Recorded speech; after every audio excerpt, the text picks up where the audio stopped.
So, welcome to the newsletter journal of 22nd February 2021. Let's start. Sexual abuse of child is unpardonable and it should be the case anywhere in the world क्योंकि ये बहुत ही जघन्य घिनौना अपराध है। किसी बच्चे को सेक्सुअली अब्यूज करना, हरास करना, इससे ज्यादा क्रूरता कोई और नहीं कर सकता किसी के साथ, और किसी के भी साथ हमें बुरा नहीं करना चाहिए। और आप ये खुद भी समझें और लोगों को भी समझाएं। Spread positivity, spread love, and let's start with this topic. The Delhi High Court remarked that an offence involving abuse of child victim is unpardonable, and ये जो plea file की गई थी was in November 2017, convicted by a trial court here for sodomizing a boy, and he was sentenced 2.5 years of imprisonment for the crime. So Delhi court ने refuse कर दिया है इस अपराध को कम करना, मतलब इनको जो सजा सुनाई गई थी उसे कम करने के लिए मना कर दिया है, और क्योंकि उन्होंने एक 7 साल के बच्चे के साथ ऐसा किया। And it said that releasing such convicts by reducing the sentence will send a wrong signal to the society and will be against the purpose for which POCSO act was enacted, and it was such an important decision। मतलब ये बहुत ही अच्छा एक release किया इन्होंने, ये जो statement है और ये जो मैसेज दिया, ये बहुत ही सही मैसेज दिया है। डर होना बहुत जरूरी है ताकि ऐसे अपराध बहुत ही कम हो। FII bats for subsidy on e-vehicles to combat pollution. The Haryana chapter of Federation of Indian Industry has demanded focused attention किस लिए? For promotion of electric vehicles and special allocation to control pollution।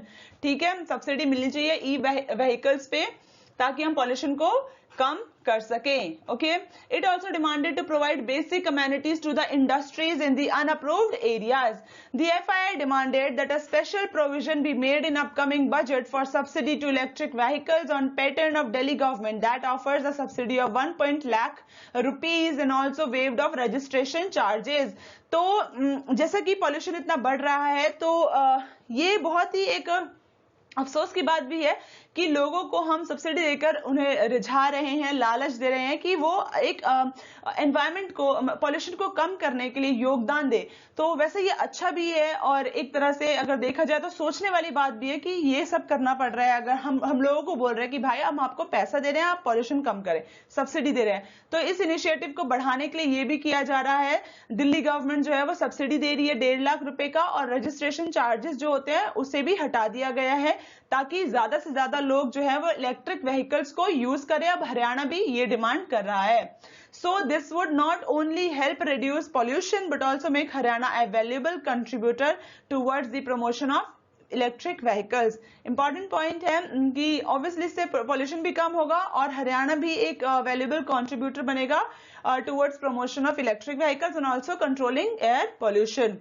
So इन्होंने demand किया कि industries in these unapproved areas be provided basic amenities and separate budget be earmarked for it। तो ये क्या करेगा? It will help in the growth of the MSMEs in these areas and create more job opportunities। तो ये जितने भी advantages होते हैं, इनके जो रिजल्ट्स होते हैं, ये इंपॉर्टेंट पॉइंट्स होते हैं, आपको इनको अच्छे से पढ़ लेना चाहिए, समझ लेना चाहिए। ये कहीं पे भी किसी भी आंसर में हम अच्छे से फ्रेम करके लिख सकते हैं। So TS achieves 100% tap water connections to school। So Telangana has joined the group of states which ensure tap water connections to all schools and Anganwadis centers spread across the state। Telangana first है country में to provide tap water connection to 100% households। Okay, it's an important fact। So tap water जो schools में tap water connection के ऊपर काम चल रहा है, ठीक है, आंगनवाड़ी सेंटर्स में, आश्रमशालाज में were taken up under the 100-day special campaign of the Ministry of Jal Shakti under the Jal Jeevan Mission। जल शक्ति मिनिस्ट्री और जल जीवन मिशन बहुत इंपॉर्टेंट है, ये काफी ज्यादा न्यूज में आ रहे हैं आजकल और आपको इसके बारे में अच्छे से पढ़ना है। ठीक है, जल जीवन मिशन क्या है? The program was launched by the Union government acknowledging the need of portable piped water to children as they were more susceptible to waterborne disease, as also the need for repeated hand washing to prevent the spread of COVID-19 pandemic. Okay, और ये union government ने programme launch किया था क्योंकि दिख रहा है कि कितनी ज्यादा जरूरत है पोर्टेबल पाइप्ड वाटर की. ठीक है, Telangana was among the group of states including Himachal Pradesh, Andhra Pradesh, Goa, Haryana and Tamil Nadu. ठीक है, जहां पे provision of tap water in all schools and AWCs है. Punjab reported provision of piped water supply in all schools. तो ये फैक्ट्स जो है वो इंपॉर्टेंट है. ओके, तो फैक्ट्स आपको अच्छे से पता होना चाहिए क्योंकि हम इन फैक्ट्स को किसी भी मेंस आंसर राइटिंग में इस्तेमाल कर सकते हैं. इससे हमारे पॉइंट्स जो है वो काफी अच्छे बनेंगे. Voice vote as constitutional subterfuge. Okay, subterfuge is deception, cheating.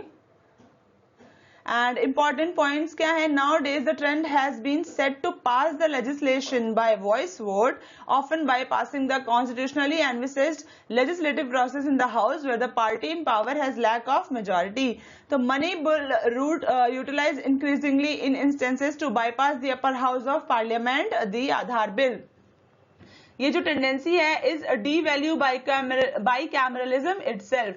तो Rajya Sabha has historically stopped the ruling party from carrying out even more significant legal changes. ठीक है, एग्जांपल्स यहाँ पे दिए गए हैं. Rajya Sabha is undoubtedly imperfect partly because of constitutional design and partly because obviously undesirable practices such as members representing states they have no affiliation to. And यहाँ पे जो लेजिस्लेटर का रोल है is seen as only to pass legislation, the faster the better. ठीक है, तो ये जो कंट्री है, but in a country where judicial process is perceived as an obstacle to justice by जजेस themselves, it should not surprise us that legislature view legislative procedure as dispensable so that laws can be enacted by hook और crook. यहाँ पे जो laws enact किए जाते हैं, ठीक है, चीटिंग के द्वारा या हुक या क्रूक के द्वारा, तो बताया गया है कि किन किन तरीकों से लॉ को किसी भी एक्ट को या बिल किसी भी बिल को पास कराया जाता है. तो उनके एग्जाम्पल्स भी दिए गए. राज्यसभा लोकसभा का रोल बताया गया है और आपको भी लोकसभा राज्यसभा का अच्छे से पता होगा क्या क्या उनका रोल है, उनके कितने मेंबर्स होते हैं. ठीक है, upper house, lower house, and इसी में ये सब चीजें बताई गई हैं. एंड आपको अगर समझना हो तो एक बार और आप इसे पढ़ लेना. The blank pages in India's online learning experience. So यहाँ पे जैसा बताया गया है कि this can be helpful in questions like impact of COVID-19 pandemic on school education. ठीक है, तो हम सबको पता है COVID-19 की वजह से क्या क्या प्रभाव पड़ा है बच्चों की एजुकेशन पे, स्कूल एजुकेशन पे. ठीक है, तो जितने भी टॉपिक्स है ना, तो सारे टॉपिक्स रिपीट हो रहे हैं. जैसा अगर आप ध्यान से हमारे करंट अफेयर्स न्यूज़लेटर जर्नल को फॉलो कर रहे होंगे तो काफी ज्यादा जो टॉपिक्स है वो repeatedly they are being in news in every month. तो आप अच्छे से अगर पढ़ रहे होंगे तो बहुत ही अच्छी बात है क्योंकि आपको ये टॉपिक्स हमेशा याद रहेंगे. इनका बेसिक एक मैसेज क्या है और इनमें इंपॉर्टेंट पॉइंट्स क्या है, ये सब आपको हमेशा पता रहेगा. You will be in touch. ठीक है, सो यहाँ पे इम्पैक्ट दिया गया है COVID-19 का ऑन एजुकेशन. ठीक है, ये सारे फैक्ट्स हैं और इसमें जो भी इंपॉर्टेंट फैक्ट्स हैं वो आप लिख लेना किसी डायरी में या किसी नोटबुक में ताकि आप उसे मेंस आंसर राइटिंग में लिख सकें. ठीक है, around 300 million children across all age groups are reported to be out of school in India. ठीक है, education sector faces the challenges of delivery specially of pedagogical processes. ठीक है, क्लासरूम असेसमेंट, ये सारे प्रॉब्लम्स चैलेंजेस जो है वो बताए गए हैं. ठीक है, यहाँ पर एंड ये जो लॉकडाउन था it led to the postponement of examination and curtailment of the prescribed syllabus. तो यहाँ पे ये सब चीजें बताएगी, आप इसे पॉज करके पढ़ लेना. ठीक है, यहाँ पे गवर्नमेंट ने क्या क्या मेजर्स लिए हैं. फ्री ई लर्निंग प्लेटफॉर्म जो भी इंट्रोड्यूस कराए गए हैं, लॉन्च किए गए थे. दीक्षा पोर्टल है, ई पाठशाला ऐप है, स्वयं प्रभा है. ठीक है, DT direct to home channels. ठीक है, रिकमेंडेशंस क्या है ये भी आप पढ़ लेना, easy to understand है. Now clean energy post COVID-19, need for a reliable and uninterrupted energy supply. तो पेंडेमिक ने हमें बहुत सारी इंपॉर्टेंट चीजें याद कराई हैं, ठीक है, जैसे कि एक रिलायबल और uninterrupted energy supply is critical to manage the crisis, ठीक है। यहाँ पे एनर्जी की इंपॉर्टेंस बताई गई है। एक नई रिपोर्ट आई है जो कि ये एशियन पैसिफिक को लेकर रिलीज की गई है recently by the United Nation Economic and Social Commission for Asia and Pacific, ESCAP बोलते हैं इसको, and shows that energy demand reductions have mainly impacted fossil fuels and depressed oil and gas prices, and renewable energy development in countries across the region such as China and India continued at a healthy pace throughout 2020. suggestions दिए गए हैं यहाँ पे, ठीक है। Evidence shows that renewable energy और energy efficiency projects ये जो है ये ज्यादा से ज्यादा जॉब्स को क्रिएट करते हैं for the same investment in fossil fuel project, ठीक है। तो अभी हमने पिछले टॉपिक में पढ़ा कि हरियाणा ने बोला है कि ये जो हमारा इलेक्ट्रिक व्हीकल्स पे सब्सिडी दी जाएंगी तो हम प्रमोट करेंगे और उससे ज्यादा अपॉर्चुनिटीज भी आएंगी, ठीक है। तो यही यहाँ पे दिखाया गया है कि ये जो रिन्यूएबल एनर्जी है और एनर्जी एफिशिएंसी प्रोजेक्ट्स है they create more jobs for the same investment in fossil fuel projects, ठीक है। By increasing expenditure on clean cooking and electricity access, हम इकोनॉमिक एक्टिविटी को एनहांस करेंगे, रूरल एरियाज में modern infrastructure को support करेंगे जिससे कि communities more resilient and inclusive होंगी, particularly for the wellbeing of women and children. ये पॉइंट इंपॉर्टेंट है, ठीक है, ये हम मेंस आंसर राइटिंग में लिख सकते हैं। Regarding women and children impact जो भी होगा क्लीन एनर्जी का। नाउ कंक्लूजन दिया गया है, ठीक है, तो आप इसे पढ़ लेना है। This can be used in clean energy related questions, जैसा कि मैंने आपको बताया कि काफी अच्छे से पॉइंट्स दिए गए हैं।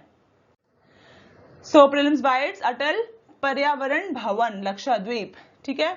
तो यहाँ पे ये जो union minister for environment forest and climate change इन्होंने इनॉग्रेट किया है भवन लक्षद्वीप में S&P ग्लोबल रेटिंग्स, इसमें प्रोजेक्ट किया है India will be one of the fastest growing emerging market economies in the fiscal year 2021-22, और यहाँ पे जीडीपी ग्रोथ रेट एस्टिमेट की गई है 10% की, ठीक है। K9 वज्र हाउट्जर ये एक प्रोग्राम है, involve the delivery of 100 howitzers with associated engineering support package covering spare system documentation and training. यहाँ पे maintenance transfer of technology to an army based workshop to support the howitzer through their operational life cycle. So world thinking day 22 February, ये originally known as thinking day, celebrated annually on 22 by all girl scouts, girl guides and other girl groups world wide. सो ये जो day है ये observe किया जाता है तो think about fellow brothers and sisters around the world, ठीक है। थीम क्या था वर्ल्ड थिंकिंग डे 2021 का? Peace building. सो यहाँ पे मेन सिंगल फाइनल की बात की गई है कि नोवाक जोकोविच claimed his 9th Australian open crown and 18th major grand slam overall. And यहाँ पे बुक लिखी गई है रमेश कंडुला द्वारा, black footed ferret, cloned and endangered, scientist have successfully cloned and endangered black footed ferret using frozen cells, ठीक है, from along dead wild animal, the first time any native endangered species has been cloned in the United States, okay। ये species है जो north America की इकलौती native ferret है, okay, and ये extinct इसको माना जा रहा है। एंड 1981 में until 7 were found in 1981, मतलब 1981 में 7 पाई गई थी, तब तक इनको एक्सटिंक्ट माना जा रहा था। Now 23rd February, IIT Council sets up panels for more autonomy, ठीक है। यहाँ पे पैनल्स जैसा कि IIT बहुत खबरों में है, अभी हमने पिछले टॉपिक में पढ़ा कि इंस्टीट्यूशंस ऑफ एमिनेंस जिनमें IITs को रखा गया है, तो हमें फोकस करना है कि हम इसका स्टैंडर्ड और हम इसको अच्छा फंडिंग मिले ताकि IITs को हम अपग्रेड कर सकें, है ना।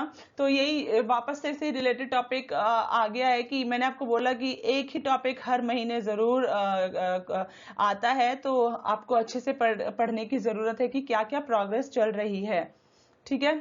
तो यहाँ पे कमिटीज हैं to look at greater autonomy for the elite institutions. तो की पॉइंट्स बताए गए हैं कि ये जो नेशनल एजुकेशन पॉलिसी की रिकमेंडेशन है उसके तहत ये काम किया जा रहा है, as well as reform of the academic senate, grooming faculty at the head of the IITs and innovative funding mechanisms. ठीक है, सो जो काउंसिल है इसने रिकमेंड किया है cutting IIT staff strength to lower levels. ठीक है, यहाँ पे डिस्कशंस हुए थे, need to reduce non teaching manpower in face of increasing digitisation and outsourcing. ठीक है, ये जो डिजिटाइजेशन हो रहा है, आउटसोर्सिंग हो रही है, तो यहाँ पे नॉन टीचिंग मैन पावर को रिड्यूस करना चाहिए। And IIT council is headed by education minister and includes the director of all IITs, chairs of each IIT, boards of governors. Council जो है उसका काम है is to advise on admission standard, duration of courses, degrees and other, ये सारे functions दिए गए हैं। ठीक है, now Iran IAEA reach deal on inspections. So IAEA announced that a temporary solution to allow Iranian facility inspections to continue. Key points क्या हैं? दिसंबर में Iran conservative dominated parliament passed the law demanding a suspension of some inspections if the US failed to lift sanctions. Iran will continue to allow access to UN inspector to its declared nuclear sites. ठीक है, यहाँ पे IAEA के बारे में बताया गया है क्या है कि ये इसका एम क्या है, it seeks to promote the peaceful use of nuclear energy and to inhibit its use for any military purpose including nuclear weapon. ये एस्टैब्लिश की गई थी एज एन ऑटोनोमस ऑर्गेनाइजेशन जुलाई 1957 में, and it though established independently of the United Nations through its own international treaty, इनका ये report करती है UNGA को एंड SC को। ठीक है, एंड इसका हेडक्वार्टर है Vienna, Austria. India ratings raises banking sector outlook to stable, तो ये की पॉइंट्स दिए गए हैं। ठीक है, it revised its look on the overall banking sector to stable for the financial year 2022 from negative, even as it saw higher stress emerging in the retail loan segment going ahead. So public sector banks जो है outlook has been revised to stable from negative से stable बताया गया है, and private bank का क्या बताया गया, to have stable outlook, मतलब वो stable ही है। ठीक है, it estimated overall stressed assets could rise 30%, और यहाँ पे जो इंक्रीज है almost 1.7 times in the retail segment in the second half of FY 2022। तो ये सारे फैक्ट्स हैं, आप इन्हें पढ़ लेना। Adding heft to diplomacy with some help from science. So यहाँ पे जो वैक्सीन मैत्री कैंपेन है जिसका एम क्या है, provisioning COVID-19 vaccines to country both near to and away from its immediate neighborhood। तो मैत्री का मीनिंग आपको पता होगा हिंदी में क्या होता है। तो जैसे कि यहाँ पे इसका एम था कि हम वैक्सीन्स को, ठीक है, अपने पास की कंट्रीज में या जहां भी इनकी इमीडिएट हमारे जो नेबरहुड है और जिनको भी जरूरत है हम उनको जरूरी है वैक्सीन प्रोवाइड कराएंगे। तो इंडिया ने इसके लिए एस्टैब्लिश किया है office of the principal scientific adviser to the government of India in November 1999. ठीक है, 21st century it sought to reduce its dependence on foreign countries to then emerge as a net provider of development assistance in the international system। तो जैसे कि हम आत्मनिर्भरता पे बहुत ज्यादा ध्यान दे रहे हैं, तो इंडिया का जो है वो जो दिशा है वो किस तरफ है, आत्मनिर्भर बनने की तरफ। तो यहाँ पे हम लोग डिपेंडेंस को कम करना चाहते हैं फॉरेन कंट्रीज पे, ठीक है, खुद एक प्रोवाइडर बनना चाहते हैं। तो ये एक बहुत ही अच्छा एम है हम इंडिया का। एंड जो साइंस एंड टेक्नोलॉजी पॉलिसी है 2003 की एंड 2013 की, clearly related international science and technology cooperation with national interest. ठीक है, और यहाँ पे ministry of external affairs too has seen a restructuring with a cyber diplomacy division, e governance and information technology division, new emerging and strategic technologies division. ठीक है, तो ये सारे जो है ये सारे इनिशिएटिव्स जो लिए गए थे वो दिखाए गए हैं। ओके, कोविड-19 का जो रिस्पॉन्स है वो बताया गया है कि India was swift to address the global challenge by initially sending medicine, ठीक है, टू ओवर 150 कंट्रीज। हमने ये 2 मेडिसिन को है वो भेजा था 150 कंट्रीज को। And India pharmaceutical firm such as serum institute of India, ये कहाँ पर है बता सकते हैं आप मुझे, कमेंट करके बताएं अगर आपको पता है, नहीं पता तो मैं आपको at the end of the video बताऊंगी। Competently partnered with case Oxford AstraZeneca vaccine project while others such as Bharat Biotech gave rise to indigenous vaccines in the shape of Covaxin. तो मैंने आपको बताया कि ये सारे टॉपिक्स जो हैं ये जो भी नाम आ रहे हैं यहाँ पे, ये सब हम वापस रिवीजन कर रहे हैं। ये मेरे लिए तो ये एक रिवीजन है आप सबके लिए। अगर आपने अच्छे से करंट अफेयर्स को फॉलो कर रहे हैं तो ये आपके लिए एक रिवीजन है और आपको ये सारे टॉपिक्स का आइडिया होना बहुत जरूरी है। सो यहाँ पे एरियाज फॉर रिव्यू दिखाया गया है, जैसा मैंने नाम लिया कि आत्मनिर्भर भारत इनिशिएटिव है, उसके थ्रू हम ये जो अटेम्प्ट कर रहे हैं मैक्सिमम सेल्फ रिलायंस का, ठीक है। ये सारे इंपॉर्टेंट पॉइंट्स हैं, मेंस आंसर राइटिंग में इनकी जरूरत हो सकती है, तो आपको जो भी इंपॉर्टेंट पॉइंट लगता है उसे लिख लिया करें। वे फॉरवर्ड दिखाया गया है, ठीक है, ये भी इंपॉर्टेंट है। Now new paradigm for in animal husbandry. In June 2020, central government announced the Animal Husbandry Infrastructure Development Fund. Okay, as an allied sector of agriculture, animal husbandry and dairy sector collectively employs more than 100 million people. Important fact है, 100 million people से ज्यादा लोग इस animal husbandry and dairy sector में employed हैं। and यहाँ पे एक 15,000 करोड़ का जो फंड है वो दिया गया है और ये प्रोविजंस जो हैं, project will be eligible for a loan amount of 90% of the estimated cost, ठीक है। एप्लीकेशन जो है can submit the proposal, applicants जो हैं वो प्रपोजल सबमिट कर सकते हैं with a complete detailed project report through the उद्यमी मित्र पोर्टल। इसके लिए एक स्पेसिफिक पोर्टल बनाई गई है, ठीक है, उसमें जाके एप्लीकेंट्स सबमिट कर सकते हैं अपना प्रपोजल, ठीक है। एंड यहाँ पे बताया गया है कि with this in mind has been designed to support the establishment of animal feed plants of varying capacity including setting up of mineral mixture plant, ठीक है। यहाँ पे इंपॉर्टेंस बताई गई है, तो इम्पॉर्टेंट है ये भी। इसमें कुछ फैक्ट्स बहुत इंपॉर्टेंट है, जैसे कि ये फैक्ट तो आप इन सबको नोट डाउन कर सकते हैं या फिर याद कर सकते हैं। Now boosting the poultry industry, ये ना ही इकोनॉमिक पॉइंट ऑफ व्यू से इंपॉर्टेंट है बट न्यूट्रिशनल बेनिफिट भी है, जैसा कि हम सबको पता है। And India is the 4th largest chicken meat producer and 2nd largest egg producer in the world and is well positioned to help mitigate rampant malnutrition, ठीक है। अब वे फॉरवर्ड दिखाया गया है, यहाँ पर जॉब्स वगैरह कितनी दे सकता है और इसका इंफ्रास्ट्रक्चर जो है वो उसके बारे में बताया गया है। प्रोमिनेंस देना towards giving greater prominence to India's dairy and livestock product in the global value chain. 47th Khajuraho dance festival 2021। Madhya Pradesh, हम सबको पता है खजुराहो कहाँ है, मध्य प्रदेश में है। एंड ये फेस्टिवल जो ऑर्गेनाइज किया गया था उस्ताद Alauddin Khan music and arts academy Bhopal द्वारा। VL SRSAM missile system DRDO ने कंडक्ट किए थे 2 सक्सेसफुल लॉन्चेस, ठीक है। एंड ये सारे इसके फीचर्स बताए गए हैं, characteristic and skill development centre for fire safety training Uttar Pradesh, ठीक है। यहाँ पे first of its kind in India facility create की गई है by DRDO laboratory, Delhi based DRDO laboratory, जिसको हम centre for fire explosive and environment safety बोलते हैं। इसमें ह्यूमन रिसोर्सेज को ट्रेन किया जाएगा, ठीक है। Fire safety technology products to save precious human lives and valued assets, ये बताया जाएगा। 24 फरवरी इंद्रधनुष 3.0 Union Health and Family Welfare Ministry has launched the intensified mission Indradhanush 3.0 to expand immunization coverage across the country. Immunization Indradhanush, ठीक है। ऐसे आप link करके याद कर सकते हैं या जिस तरीके से भी आपको याद हो ये इंपॉर्टेंट टर्म्स। द फोकस, ये जो फोकस है IMI 3.0 का will be on children and pregnant women who miss their vaccine, ठीक है। जो भी कोविड के टाइम पे अपने वैक्सीन को मिस किया है जिन्होंने, वो उनको उसमें कवर किया जाएगा। और एम क्या है, accelerate the full immunisation of children and pregnant women, ठीक है। 2 राउंड होंगे 15 डेज ईच में। एंड ये जो माइग्रेशन एरियाज, रिमोट एरियाज हैं, यहाँ के बेनिफिशियरीज को टारगेट किया जाएगा क्योंकि उन्होंने इस टाइम अपनी वैक्सीन मिस कर दी है, डोजेज मिस कर दिए हैं, ठीक है। स्कीम जो है लॉन्च की जाएगी 2014 में टू प्रोवाइड, ये जो स्कीम है वो 2014 में लॉन्च की गई थी to provide affordable and accessible health care to all citizen of the country.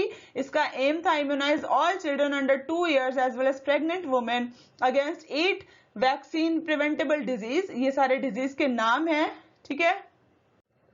Now Mizoram group favours asylum for coup hit Myanmar villagers. यहाँ पे ये बताया गया है की पॉइंट्स। पहले तो ये जो एक एपेक्स स्टूडेंट बॉडी है इसने स्टेट गवर्नमेंट को बोला है to provide asylum to some villagers in Myanmar affected by the military coup there, ठीक है, हेल्प करने को। और इंडिया का तो कल्चर रहा है हमेशा हेल्प करने का, बहुत ही सॉफ्ट इमेज है इंडिया की।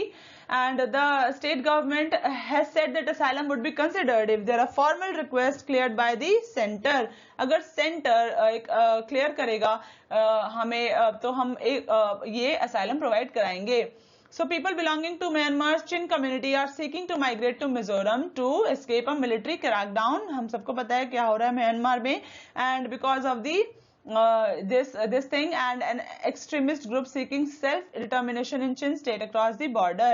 So मिजोरम जो है वो म्यांमार के साथ 404 किलोमीटर का बॉर्डर शेयर करता है। और इस बार म्यांमार से रिलेटेड क्वेश्चन ज्योग्राफिकली जरूर पूछा जाएगा यूपीएससी में, तो आप अच्छे से पढ़ लेना नॉर्थ ईस्टर्न इंडिया के बारे में एंड म्यांमार के बारे में भी। The Chin community and the Mizos in India belong to जो ethnic group who share the same ancestry. Government to review anti-dumping duties on Chinese steel product। So Commerce Ministry investigation arm DGTR initiated a probe to review the need for continuing imposition of anti-dumping duty on certain type of steel product imported from China। So domestic industries they have filed an application before DGTR for a sunset review of anti-dumping duty imposed on imports of seamless tubes, pipes and hollow profiles। ये सब products बताए गए हैं, ठीक है। And यहाँ पे जो एप्लीकेंट्स हैं उन्होंने बोला है कि ये जो प्रोडक्ट्स डंप किए जाते हैं चाइना से, ठीक है, हैज कंटिन्यूड इवन आफ्टर, मतलब ये जो इम्पोज किया गया है एंटी डंपिंग ड्यूटी उसके बावजूद ये डंप किए जा रहे हैं और इसमें इंक्रीज हो रहा है, ठीक है, इंपोर्ट कम नहीं हुआ है, इंक्रीज ही हो रहा है इनफैक्ट।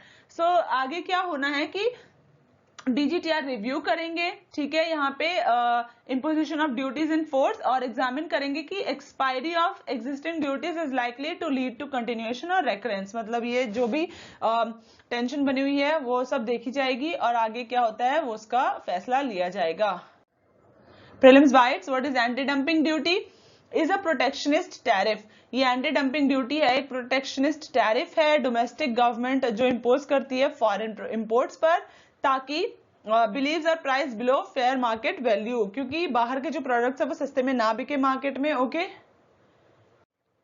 जैसा कि हम सबको पता है कि टेक्नोलॉजी एफिशिएंसी ये बहुत जरूरी है और हमसे अगर कोई ज्यादा टेक्नोलॉजिकल एडवांस्ड कंट्री है तो वहां पे प्रोडक्ट्स का जो वैल्यू है वो कम हो जाता है और वहां पे प्रोडक्टिविटी ज्यादा होती है, ठीक है, एफिशिएंसी ज्यादा होती है, खर्चा कम होता है उनका। तो इस वजह से अगर हम इंपोर्ट करते हैं तो कोई अगर प्रोडक्ट सस्ता है तो हमारे जो डोमेस्टिक यहाँ पे जो भी बिजनेसमैन है या प्रोडक्शन हो रहा है हमारे डोमेस्टिक कंट्री में, तो वहां पे घाटा ना हो वहां के लोगों को। ओके, और दोनों को इक्विटेबल ट्रीटमेंट मिले इसलिए एंटी डंपिंग ड्यूटी लगाई जाती है। Dumping is a process wherein a country exports a product at a price that is significantly lower, ठीक है। डंपिंग मतलब डंप कर देना, और वो जो डंपिंग प्रोडक्ट्स होते हैं वो इंपोर्ट्स जो होते हैं वो ऑब्वियसली जो हमारे डोमेस्टिक मार्केट में जो रेट होता है उससे कम ही होता है, ठीक है।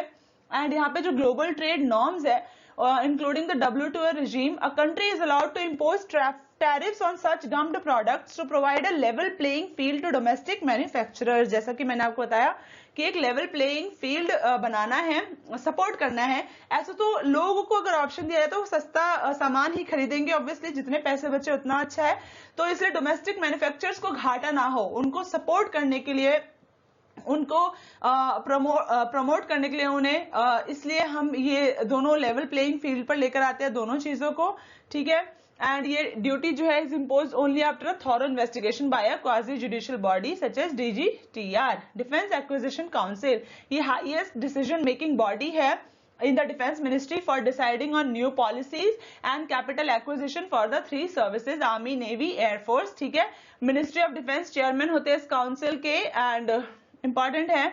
और to counter corruption and speed up decision making in military procurement, government of India 2001 decided to set up an integrated DAC। World's biggest cricket stadium, तो रामनाथ कोविंद जी ने इनॉग्रेट किया newly revamped Motera cricket stadium Ahmedabad में, जिसका दोबारा से नाम रख दिया गया है नरेंद्र मोदी स्टेडियम। ठीक है, ये 1980s में ओपन किया गया था, लेकिन इसे दोबारा बनाया गया है और अभी इसकी सीटिंग कैपेसिटी है 1,10,000। Motera currently the biggest cricket stadium in the world in terms of capacity. और यहाँ पे अभी मैच भी हुआ था, ठीक है, जैसा कि हम लोगों ने देखा टीवी पर। हुनर हाट, राजनाथ सिंह जी जो हमारे डिफेंस मिनिस्टर है, उन्होंने इनॉग्रेट किया हुनर हाट न्यू दिल्ली में। इसका थीम है वोकल फॉर लोकल और ये भी बहुत खबरों में बना हुआ है। ठीक है, तो यहाँ पे क्या क्या एग्जिबिट किया जाएगा, आर्ट एंड क्राफ्ट, ठीक है, indigenous artisans and craftsman from across the country, ये सब डिस्प्ले करेंगे अपने जो भी इनके हैंडमेड प्रोडक्ट्स हैं इंडिजिनियसली। एंड ये union ministry of minority affairs, ये इसके थ्रू, हुनर हाट के थ्रू एम्प्लॉयमेंट और एम्प्लॉयमेंट अपॉर्चुनिटीज प्रोवाइड करेगी बाय ऑर्गेनाइजिंग 75 हुनर हाट्स बाय 2022। ठीक है, when India will celebrate it 75 years of independence. Very important point, ठीक है, ये लिख लो और इसे पक्का आप कहीं ना कहीं इस्तेमाल कर सकते हैं। मिनिस्ट्री ऑफ माइनॉरिटी अफेयर्स, तो माइनॉरिटीज का कोई क्वेश्चन होता है या कहीं पे आर्ट्स एंड क्राफ्ट का क्वेश्चन होता है, तो वहां पे हम इसे आसानी से आंसर राइटिंग में इस्तेमाल कर सकते हैं। Central exercise day 24 February. The day is celebrated to honor the service of the CBEC to the country. Now, Nagaland Enhancing Classroom Teaching and Resources Project. Government of India, government of Nagaland and world bank ने sign किया है governance of school across Nagaland. इसमें क्या होगा, classroom instruction को improve किया जाएगा, opportunities for professional development of teacher, technological system, तो ये सारे पॉलिसीज प्रोग्राम्स किए जाएंगे ताकि अच्छे से मॉनिटर किया जा सके। ठीक है, ऑनलाइन लर्निंग को बढ़ाया जा सके। Maritime India summit, Narendra Modi ji ने वर्चुअल मैरीटाइम इंडिया समिट को इनॉग्रेट किया। ठीक है, एंड ये फ्लैगशिप इनिशिएटिव है union ministry of state for port shipping and waterways. FICCI is the industry partner for the summit. Theme ये थी exploring the potential business opportunities in the Indian maritime sector and making आत्मनिर्भर Bharat. Very important term. The objective of the summit is to promote both domestic and international investment in the Indian port and maritime sector. राष्ट्रीय कामधेनु आयोग, it was constituted in 2019, high powered permanent apex advisory body है। अच्छे से याद कर लेना, ये जितने भी आयोग्स हैं, जो भी इंस्टीट्यूशनल सेटअप किए गए इंस्टीट्यूशंस, वो उनके बारे में वो क्या है, परमानेंट है, ओके, एपेक्स है, ऑटोनोमस है, ये सब चीजें आपको पता होना चाहिए ताकि आप कोई भी मिस्टेक ना करें। और पढ़ने के बाद हम जब मिस्टेक करते हैं तो हमें बहुत अफसोस होता है, तो इसलिए अच्छे से पढ़े। ठीक है, और इसका एम क्या है, to develop appropriate programme for conservation, sustainable development and genetic upgradation of indigenous breeds of cows. Kamdhenu से गाय, मतलब गाय और कामधेनु को आप इंटर रिलेट करके इसे याद कर सकते हैं। ठीक है, it comes under the ministry of fisheries, animal husbandry and dairying. So ये इसके अंदर आती है। Rashtriya Kamdhenu Aayog is functioning as an integral part of Rashtriya Gokul mission. तो ये राष्ट्रीय गोकुल मिशन भी अच्छे से पढ़ लेना। ये सारे मिशंस मैंने आपको पढ़ाए हुए हैं, तो अगर नहीं पढ़े तो जाके पुरानी वीडियोस देखें। ठीक है, और इन सारे मिशंस को अच्छे से याद कर ले। ठीक है, बार बार एक मिशन को रिपीट करना is a waste of time, क्योंकि हमें बहुत सारी नई चीजें पढ़नी है और हम सेम वीडियो में, हर रोज वीडियो में वही मिशंस और इन सब के बारे में डिटेल में नहीं बता सकते हैं। तो पिछले वीडियोस जाके देखें और करंट अफेयर्स को अच्छे से फॉलो करें। Keep preparing, keep learning and let's crack UPSC with 1 PSC. All the best. Be positive, spread love.